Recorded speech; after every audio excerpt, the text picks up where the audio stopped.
Hello, this is a video for chapter 5. I'm introducing random package and I'm showing how to do simple things about them with just using idle console and not even opening a program.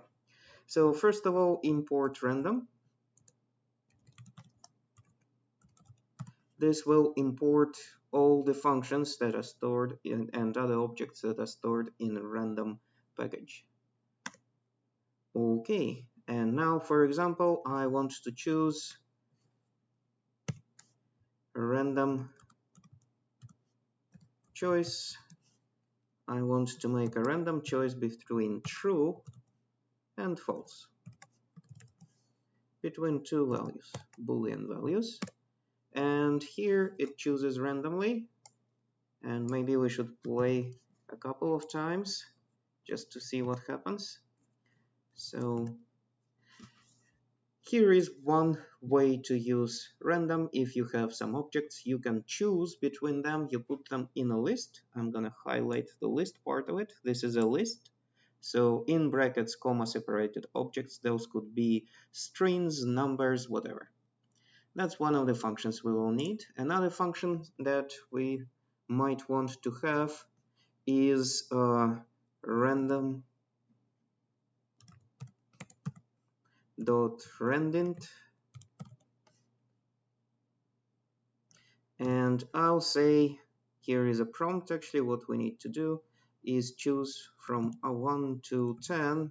So we're choosing a random number from 1 to 10, including the 1 and 10 potentially. We could play with it a few times, but that's a way to do something randomly. It is very relevant to video games, and it can be relevant to interactive structures. It is definitely very relevant to artificial intelligence if you are interested in that. Okay, so we can go ahead and create a little program that uses random choice and actually generates random messages for your friends. So randomized messages, here is three messages to choose from to a random friend. Okay, I'm using here a top-down approach. So I'm writing main, which will contain the main logic of my program.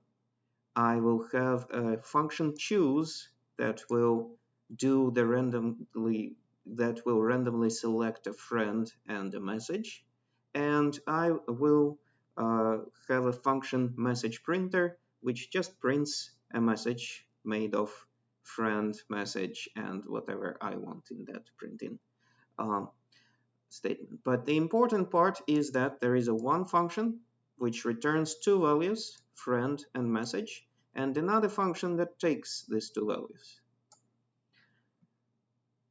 And this is already a design choice, and feel free to comment in your weekly, for example, in your weekly discussions if you like these choices or you don't like these choices and you want to do differently. So choices has been made to just decide to do this, and sometimes after you made this choice you are then getting into the details of writing the corresponding functions, and you can have second thoughts about how to do that. Well, it's time to actually define those two functions, otherwise there is really nothing that this code will do so far.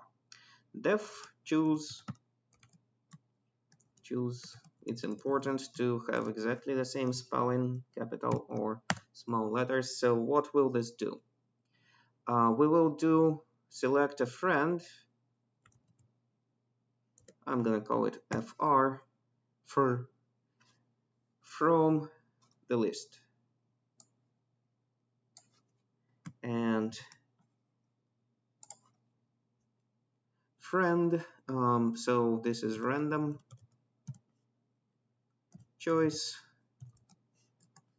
from a sequence, and the sequence is really a list consisting of 3 strings. this is friend, and this is a message which will be again a random choice, and I need to copy my messages that I selected for random messaging. And at this point, you need to tell me what's the last thing to do in this function. Take a moment, think about it, pause the video if you have to. There goes, I'm counting to 3, return. Return in the appropriate order, compatible to the order that we have over here, friend and message. And the first function is defined. Now the second function, def message printer, with 2 variables. This is just parameters. They are not the same as arguments over here. This friend and message, they are actually arguments provided by the choose. And this friend and message are just local parameters of the function, and they are identified in the main.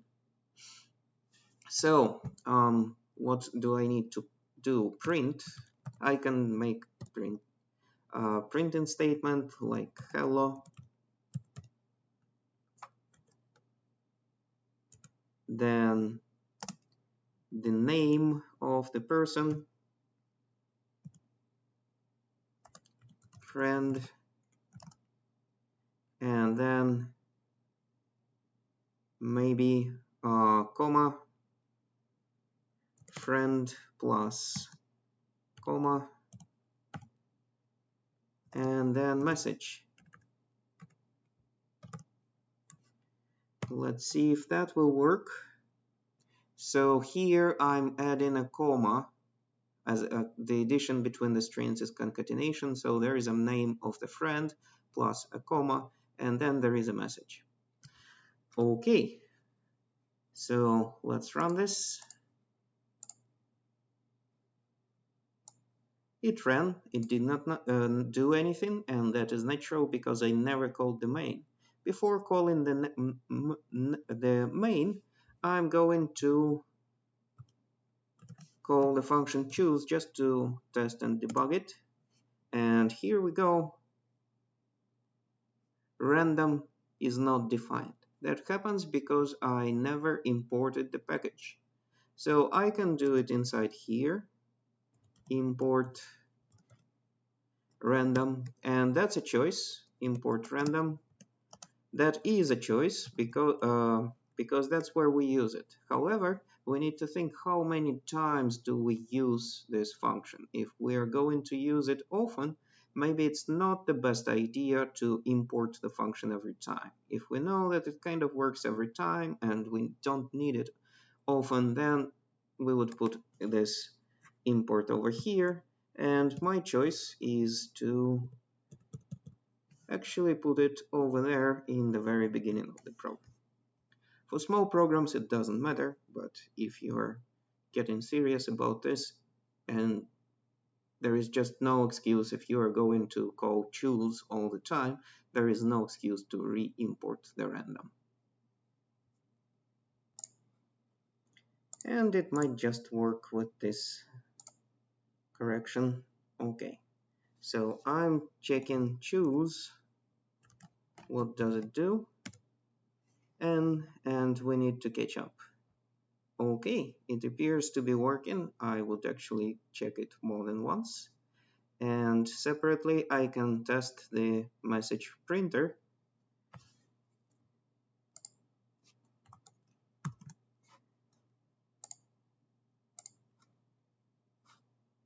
Let's close that. And okay, so message printer. I will put in some short message like hi and